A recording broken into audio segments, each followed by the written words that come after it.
kanami te ho na bon chavin lim na hivin tunia Kuki news hin ve a hin ngai la ho zo se na bon chavin lim na hivin tuni hin topic za chom chom hin sei hui tin mi ga mu thei dinga topic nga hong ki koi chu a hi le email ma ho ki got na het phat a hi tai ti a hi in email ma ho hi iti ki got na ni yu ham ti hi het do anga in chule kangpu pi police in mi kham theya ki vei ho tangkhul ho tampi amanovi ti ho jong ki mo hin mi li amat na wa hi pp anamat do wa I chan geya ama ho hin business anabol wa narco regime ti ding ha narco business abol na chungchang ho he theme na diwin tunia hi holem na in bol deu chole ko tu in jong ni thum sung lungkim lo za achu ni thum sung hi economic blockade bol dinga phone do na ahin nei do tai ti ho jong ki mo a in igam sungowa thu phone za chom chom le tu ni chan geya ku ki cha ten ilungel I hiel thailo je wa hi ikichi theina divin jong thu neu khat hin sai ki no hi tin amasa pena I topic ngwa in a lut masangovin members atha hung kitnin hi cho hi limna ga nei ki no hi tin amasa pena hi a hi le seimang gangte ama hi silver la ahung ki involve kitnin silver member ahin kila kitni ti hi mo ahi in ani na ahi la Kevin lo tong kiti ahi in ama jong hi silver member ahin kila in chung che win ke pa thu iga sei ke na ven hi athum na ahi la thang min len aman jong silver ahin kila kitni ti hi mo ahi ama ho se hi Kuki news le Kuki channel family adinga member tha ahi win link to hichi YouTube post a chong ki post in hichi chu member ho bowin ki mo thei hi in hichi a link a ko na chu Kuki channel family WhatsApp group ho jong chu na join ai lo wa hi le na join thei wa hi ti pa chu ga sei theu in tin tu ni a member thum hung lut tha ho jong avelin limna iga bolovin achung chi wa ki pa thu iga sei ki no ven hi tu hin news langa hunglut ki no hitin hichiwa hi ga veleu hen milong ho mi kiman ho hin I tobang thil apo wa ahi lo le hichi kangpo pi police station na hichi anakiman do ho hin ipp ana po uham ti hi I het theine divin hin sewitin milong ho ahi vin Meitei ho ahi vin aham do le Kuki cha te bo hi thil phalo bola hi eingo ziu ahi Manipur gam sunga narco bol hi Kuki cha te bo wa iseu hi cho milong ho hi hen Meitei ho hi zong la ham do zo se hin Kuki cha te hi pa chalei ball number 4 ball zuzo ti ho hi I he no hin ahin la tu lang langa hi ei ho hi pathin lungsi na ki ga na nasata hin boluvin a hi le aki manjong chu yum jing na live tu ni chan ge anga theilo loi edik hla jong na livin hi jong le pathin lungsi na vanoi le se ne na het thei ding le India pumpi in a het thei na dinga hi tu a hi zat dang nam dang ho hi ahung ki phong jing ta ve ti ho jong hi mo ai ki nin a hi le hi chiwa kampopi police station a anamat ho thil za chom chom a hi lo la kham na thei za chom choma anaki vei ho chungchang a drugs a anaki vei hi chi drugs case a ki man ho chungchang neu cha ga sei le han hi chilang hi kampopi police station hop sunga amna ho hi nasata a kampopi police on jong hi ta chu July 2025 24 July 2025 la a kona hi nasata a operation hi ana ball jing wa hi chi a ball na wa hi police on operation abol nawa anamat do hi number 4 ho brown sugar ti azong ki hi chi ho hi sabon khuma ki henga sabon khum jani le som sagi le thum zen he anaman do win hi chi chu KJI ti a hi le KJ thum le aki lang hi apha I ti a hi in chule hi chi number 4 sabon khuma jani le som sagi le thum amat kewo hi lovin asuma jong hi chi wa hi ga veleu chun lak som ko le ko krol khat thing di chadai lak som ko le sang ko le zagil le som nga anamanovin hi chi keu chu hi kit lovin mobile phone sagi anamat pi win chule gari ni jong anamat pi vi ti ai in gari anamat pi o hi DI khat chule Hyundai Creta khat jong anazawi ti ai in hi chi chu Indian code dung zuya hi avet wa hi le mi khana hi kum som sung jela tang dinga jong hi thutan na anevi ti ho jong hi mo a hi kinin a hin la tu la ya hi akoi mi chu hi jong le drugs a ki man ho hi anana sa the jing jivin geng tai ma hi ki vai po hi ji in kum som ding kum khat ding ti jong le chom lo ka hi suma pi vai ta chu ki lat do pe pe jong hi tam a hi in hi jong le tunia news a imu dan dung zui wa chu hi chi ho si to hin anamat thaw hi ti a hin hi che wa ki gol ho si si ka le chu zanga not alom loma jing nga zakhat not jong hi ta chu dim se na hi chi sum krol khat hing di chat jong hi anamat do wa hi ti chu het thein de wa iga se wa hi in chule meitei gam sung ga sei kil lawan meitei gam sunga hi tu la ya hi hospital ki zen ho hi thi jeng doctor hon achang le doctor hon neklet ji hi doctor hon hoita damlo ho avet kollo ji wa hi ti loi a khen khat hin doctor ho thep lo ji hi ti loi jong tu lang langa hi asei sei vai le rims a doctor ho hi kuki ho zaw ngap mai tam ti ho chan ge jong gi gin mo na anei ta ve ti ho jong hi mo mi him ma ihung pi na hi le pathinin hengi mi him mit Vetna chu adi lowa thi jong chu hinan ti hi jong le pathinin I thi ding ni kho atep na hi azat za na ki thi a hi in a hin la tu ni a hi meitei ho lung thim phat lo dan le meitei hon tu ni chan ge ya Kuki cha te hi I to banga a Vietnam ti chu hi chwa ko na jong ki he hi meitei gam sunga Kuki ki lut thei ta lo hi Kuki lut ding jong ki go lo hi adak taru ama ho hu do dinga jong kinom ta lo hi a hin la tu ni a hi adak taru wa adak tor hon zen na wa hi a zen liu tama hi tai no tu nai cha jong chu nu pi khat a zen wa hi le a zen li o chu hi chi a zen li ji wa chu na sata mi pi ki phina doctor khat jep ki ta ga jep ki no hi chi aga jep pau jong hi tu a hi ICU chan ge thung a hi doctor mi zen dinga pa chu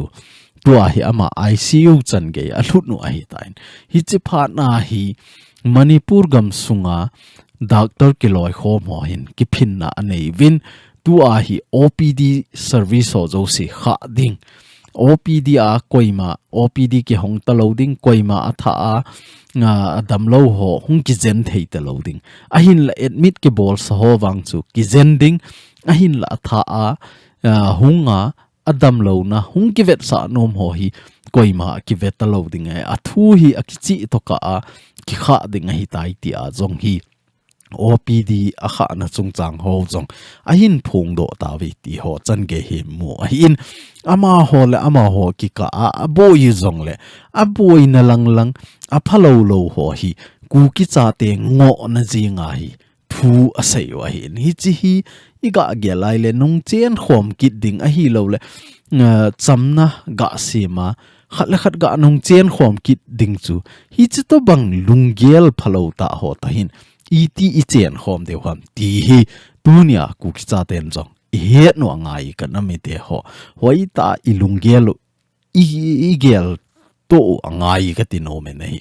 aji chu tu ni chan ge ai mi khen khanen mei te ho cho aphat na phai bo ve hi ti khati ti na lai ven lungdon na umjin mei te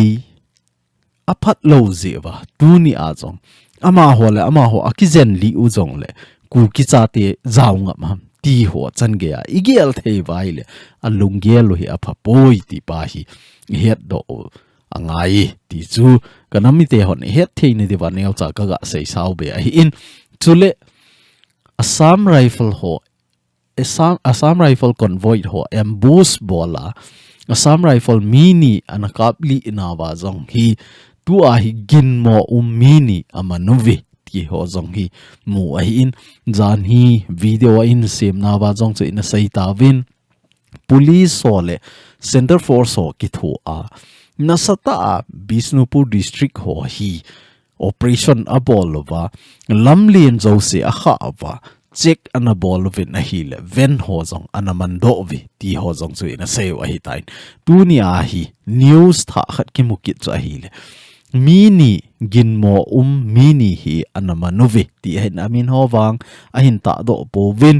hi zong le hi chiwa ama hon operation abol na wa Bisnupur district sunga hi nasata operation achil ha pi win na hi le ginmo mini amando vi ti hi chu mini ahin mat do phat wa hi tu a hi interrogation ahin pat diwa hi in ama ho hi hoita khol na hin nei diu adi a hi le chun aban bana hi chiwa pan la ho jong hi ahin mat do dewa hi in ahin la tu ni chan ge awang hi a confirm chet wang chu ki henai lo gin mo je a hi mini hi anaman tawi ti jong chu mo a hi kin ne hi aban le hi chi chung changa hi ko tu in jong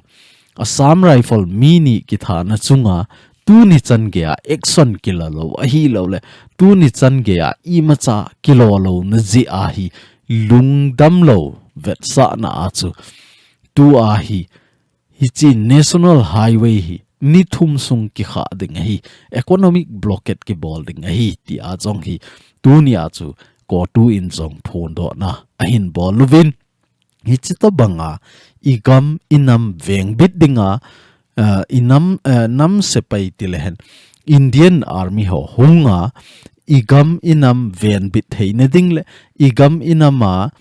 akihin so theine diwa panla ho deilo bola ki bola ambush ki bol khuma ki tha na chunga hi ko tu jong kalung kim po be agang theilam penin hi chiwa ambush bol ho hold of win na got na pe win hi ja chu hi chi hi akimu lo je in kei ho jong kalung akim po win hi ji chun September 2025 September 22 ni ting le hin September 22 2025 jan ki ma patna 25 September 2025 jan kim chan ge hi economic blockade ni thum sung hi economic blockade ki bolding hi aji chu gamlenam veng bit dinga center force ho government in sol pi wa hi in tu ni a Meitei hon deilo bola na bol wa hi che ho Assam Rifle I macha su selo ho nambola ambush na bol win na that no ve hi je a chu hi chi chung chang hi agang theilam pe na government in khol do hen ti a chu economic blockade ni thum sunga dinga hi phon do na ahin bol tawi ti chu mu ai kin ne hi abana hi ga vekil lo hen tangkhul mi chawai khat driver a pang zu kham jong hi mai thei a hi lo le nu mei a pu za kilet sa ta an ham thaw le jong hi mai thei a hi in hi chi chu kangpo mod bung bazara hi amy gol hang khat nen anavo dan a hin hi chi anavo pa chung chang hi agang theilam pe na ni khol do pi win lang got na ni pi win achung thu hi ni tan pi win ti a jong hi melong kiloi kho mo le tang khul ho hin nasata a press statement anabol wa ngai thei jong hi lo thu hi aselam thei pena hi thu asei jiwa Kuki chate gi na sata jong anabol hi in hi chi chung changa hi kampo pi police ho hin ana kholuvin a hi le gin mo ta khat hi chi ama mong hi ti na hi zi lo chu gin mo ki ti teng le cho aki gin mo je aki man ti na hi in gin mo khat sim seibem kiti seibem lovum kum som ni le ko ama hi anamanuvi ti ahin la ama hi chi kingson kiti pa tanghul pa hi azep la hi zaw mong hinam ama mong hinam ti zong hi het thailo in hi zong le gin mo je acho ama hi kampo pi policeon anamanuvin thudo ding le khol chin dinga chu ama hi anaman no hi ti chu het theina device se wa hi in tu le tu a hi tanghul hon hi chi pau me na a hi ki phin na ding to gon cha chom jong hi agot kin no hi chu hi chi hi ATM khana hi chi ni chan ge ya 72 hours funga nahin phone do lova hi chi ho hi got na pi lova namat do lova hi le ke hon chong ki phin na lin ta ka hin pat de wa hi ti a chong chu thu so anabol wa hi in tu a hi ivet na hi le hi chi ho su thap na dinga chong hi police ho in to gon ane ham ti ho chong hi sei thei hi lo hi aji chu min politics ta na hin to ting le en jong politics ta na to ngai hin tu a hi tanghul ho ki phin na le tanghul ho lungkim lo na chu kam po pi district nga police hon jong kam po pi police hon jong nga pan ahin la wa seibem lovum kiti hi gin mo na je a chu anamat no a hi in a thu hi I chan ge hung hi ding ham ti pa bang hi het a hi po in hi zong le hi chi chan ge hol na ane wa mi ho zong a hin mat ta wa a hung thip de lo wa hi le chun ku ki cha te chunga hi si na dei mo mong hi ti zong hi sei thei khat a hi na ji chu Kuki le naga anaki do lai ti len Kuki le NSN ho anaki boy na chu 92 le 93 so 92 le 93 anaki boy ahi le tu a hi kum izat chi tam te kum som thum wal chi ta kum som thum wal a chi zo nunga Kuki le NSN ho anaki boy na chu kum som thum hong wal ta hi zong le tu ni chan ge a hi khat le khat iga ki mu to a hi zong le Kiki niel bi se nai lo khat le khat Kiki mai ngal zo lo kum som thum thing hi ta a hi le hi chiwa Kuki le NSN ho anaki boy la ya zong chu Kuki cha ten thing noi ki nei lo ama ho zong hoi te ta ki le thu zo lo chu ama hon I gam sungo I kho I veng ho ahin buluwa I mi isa ahin tha wa hi le e ho chu ki ven na ding inei lo je wa cha na ki gal jam jia hi ta chu ki jam jing ama hon e dilwa I gam I kho a hoi lai jong tampi anakila do ta a hi wanga tu ni chan ge a hi veleu hen ama ho district Jouva cheng ta I ho district Jouva ki cheng ta hi ta chu kho khat na ki cheng khom ti ho jong hi be se ta lo e ho jong ukhur district nga ho igalut na ukhura ho igalut le ilungel nom lo ama ho jong ahung wa Churchanpur district vela ahung lu no wa hi lo la kampo pi dunga ahung lu no jong le tu ni chan ge kum som thum awal wa nga hi alung thimu nom nai lo ai ti pa jong hi mu a hin tu a jong hi athu so pau hi ivet na hi le tanghul ho chen na la a hi chi to banga hi identified ki bolding tanghul dukan ho chu tanghul ki ji ding tanghul in ho chu tanghul in ji ding ATM khana hi chu ho ki ji lo wa mai le got na ki pi ding a hi lo wai le tanghul hon Kuki cha te chu sop lai a bol ham a hi lo wai le tanghul khanin Kuki cha te dugana thil aga cho jong le got na ki pi ding a hi ti ho chan ge ya Kiki o ta so ma ho hi chi chan ge ya chu email ma hovin pan ala wa hi tu ni a Kuki le naga anaki do na jong kum som thum hung wal veng veng a hita in ki cheng khom lo a hin a hin la iga ki mu to zong le ki niel thailo mial ma mu a ki mun lai a hin a khuti a hi le chun tu ni a meitei ho to ki do naw hi NSCN ho in a do na sang wa jong na sa a hin mi tampi ki thi Kuki pumpi ki ling lewa gal ki bol a hin hi chiwa chu Meitei ho to ga nung chen khom kit ding chu gelaw chun tu ni a Meitei le tangkhul ho ina ki do piu a hi lawai le tangkhul ho ina ki do pi naw kum som thum wal zen a hi ta wanga khat la khat lungam ta ki gop ti zong theilo khat la khat kiniel ta ga ki gop ding ti zong lunggel ki nei thelo ama hon jong ivet daw hon jong tu ni chan ge kum som thum awal wanga chu ilung thima hingjing na lai a hin hi chito bang kum som thum zo nu nga jong mun chom chomai chen wang wa ki ki to thelo te chu tu a Meitei ho to hung ki to wa hung chen khom ki ding pau hi ga ge lo chung ki boy hi hi je a chu hi chito bang kum som thum zo nu nga jong ilunggel athi thei ta lo je a chu tua Meitei ho to zong hin ki cheng khom zong le kum i zat hi zong le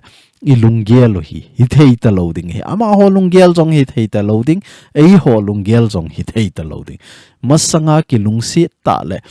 ki ngai lut ta chen ho chu hung hi thei ta lo di hi je a chu hi chiwa Kuki cha te dam thei na ding le inam pumpi ki hin so thei na pen chu adang ta poi separate administration atuma ki vai po a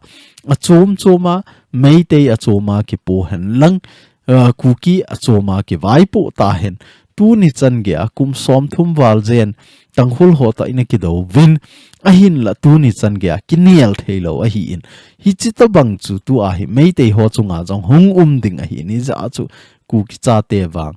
a choma ka ki vai po ta lo wa hi le chun ka hin na deu hi theilo hi ti pa hi ilunggel vai koyung ai ga simple ta ga gel jong lew chen he thei deu hi tu ni chan gya milong a ki ti jong ki vet nom lo hi chapang niau cha cha ho masanga 92 93 masanga anaping ho tu ni a Kuki cha ten milong ki ti ki vet nom nai lo hi ahin la 90 chunglang a hi lo vai le 97 chunglanga hung ping ho hi chu ho chun a hiat pha lo mai the a hin la niau khat 90 a patna noi langa ping ho sen wang tu ni chan ge milong kiti ki vet nom nai lo ai hi chu a hi tu ni a Meitei ho to ki do naw hi ga nung chen khom kit ding kiti chu ama hon jong e vet nom pon tin e hon jong ki vet nom lo ai hi za chu khat le khat ki lung to ta chen khom thein ding chu ipiham tele administration a choma do a neighbor country neighbor state na chen khom ding hi chu a hi lo wai le solution ta lo ding ei ti chu hi chi wa movan like accord na UK na hole civil society ho na ki ho now tilhen CSO ho inam sunga CSO leader hon ki ho na ananei na wa thulu na nei na wa jong he ama hon hi chibai ga veleuchan an sei chula no separate administration no rest separate administration akimu ka in thip be aki talo dingai ti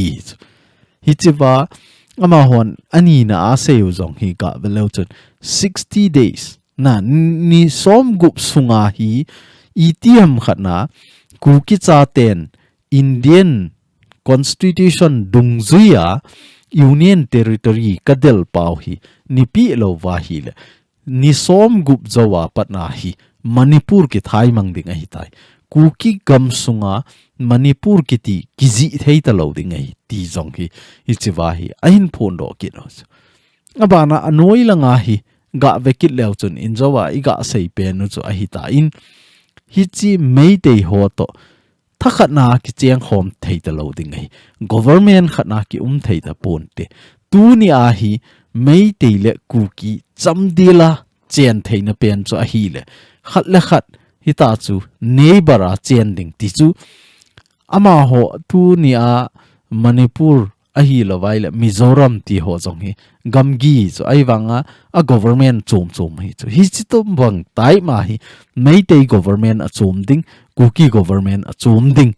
hita chu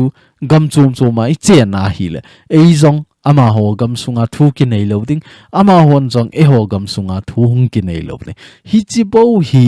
Kuki cha te dinga lampi a hi tai hi chi bo hi kicham na a theina ding lampi a hi tai hi za chu tuni apana Kuki cha ten government khat noya ding hi kadei ta poviti a jong hi hi chiwa hi lekha hin ta wa tunia social media dunga jong chu imote de wa hi in poster campaign ti ding ha ni chi poster hoi an ta wa hi chi thu chang hi muntina an ta win a hi ti jong chu mu a hi in chule anoi nung pena sei ki no he a hi le ke ho India mi ka hi ve hi je a chu ke hon ka right no ti chu ka thu nei naw dung zuya chu ka thu mu a hi in tu a hi Indian constitution dung zuya Kuki cha ten ka dimano hi legal a hi in ti chu Indian constitution dung zuya ki zi banga chu ka thu mu a hi chi ti lo hi ke ho dinga chamna a hi lo le lungmon na kanam mi pi ki hin so na ding hi chi ti lo wa hi lampi dang ta poi ti a hin tu a hi ni som gup ke tep a hi in ni som gup ti chu hlani ti na a hin 2 months na hlani sung a hin hi chi hlani sunga hi agang theilam pe na political talks ne nei pi win political talks ne nei pi win lang ke hon ka thu mo union territory hi ne pi win ne pi lo wa hi le ka gam sungo wa Kuki len sung mo nga hi Manipur kiti kizi ta lo ding hi ti pa hi hi chawa hi avela movan lai a court pen chu poster ahin ta win muntina ahin the ta ve ti ahin hi chi chung chang hi iti hung hlung ding ham a hi lawai le kanam mi te ho masanga pa na jong kana sai jing a hi in ei ho hin tunia hi separate administration I thumovin separate I hitave ahin la administration ikisiam do thailo pa bang hi da ome tu a hi separate del ngai ta po in administration ikisiam angai ti ahin ichi administration a theina dinga chu administration lui pa chu isu umang deu isu umang tengole atha pa chu hung ding hi tuni a jong hi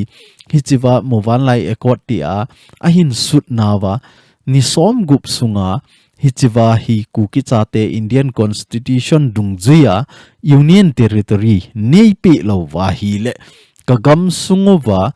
Manipur kizi na zosi ki thai mangding Manipur kiti momong hi kizi ta lo ding hi ti a thuso ahin bol pau hi hoita aga gel chun ahoya hoyai tunia Manipur isu umang wahile Manipur khela chu ipizi diwham ti pa chu hungpot de chu hi chito banga chu tunia jong hi kei ho root khatna agui khatna ka hingnom tapo ve a root khatna chu ka nom tapo ve ti waile hi chi root pa chu isu umang ngai nale Indian government noya ka nom poitile Indian government chu su mang de chu a hi le tunia hi hon Indian government noya ding ahi wanga Manipur government chu kadei ta pove itiu ahi a khuti ai le chun Manipur government chu isu umang ngai hi chi chu isu umang tengole government tha chu ipi hiding ham a min chu anop nop hit ta vetta ahin la atha ahung hide ta chu hi chi to banga chu masanga pa na jong kana sai hi in tu ai e hon separate administration atum kadei veti ahi wanga thil khat ahung ki bolai le Manipur police Manipur government kiti jing na lai chu hoila ya chu atha imu diwa tunia jong hi Manipur isu umang wa hi le Manipur khela chu ipi iji diwa amin chu e patna jet chan hi tawet hi jong le atha ahung hi di ta chu hi chi hi ilampi ho da no adi ji poi kati na pen cha hin hichi I bolwa Manipur isu umang wa hi le Manipur khiala chu ipiham tha pa chu hung dingai hichi to banga chu tu ni a jong hi Manipur government noya ka nom ta poi Manipur government ka dei ta poi te la Manipur government chu su mang de yang isu mang teng la atha chu ada cham lawa hung do ta vet hi chi chu a hi in tu ni Kuki news mang cha thu chom a hi lo le gam sungova thil dan ho hil chet na le thil hung ho i hin sei do thei ho hi chan chu hi in I het thim deu ka ta sanin kanami te ho kum som thum wal zen in a kido pi sa ho jong tu ni chan ge a imon thei lo wa kilung to ta I chen thei lo wa ama hon jong tu ni chan ge a I ho gen thei na ding la ha sat na ding ei ho kisu mo na ding angai tu jing thei wa hi le kanami te ho tu ni ai kido pi te hi ganung chen pi kit ding ti a lungel nei thei na lai ho hoi tai ki ngai to angai tu a hi nung chen ki jong lo hen kum som li zo teng jong le I lungel lo hi thidi lo ding khat la khat ki mu da na khat la khat ki vet da na hi jing ding a hi tai ti chu a chaina ka ga sai the hin tin tu ni Kuki news hin ve a hin ngai ho zo se na bon chawin pathin in phat thei na bo vin tin na bon cha chung vin ka ki pa e ti hi kain phong do kin na hi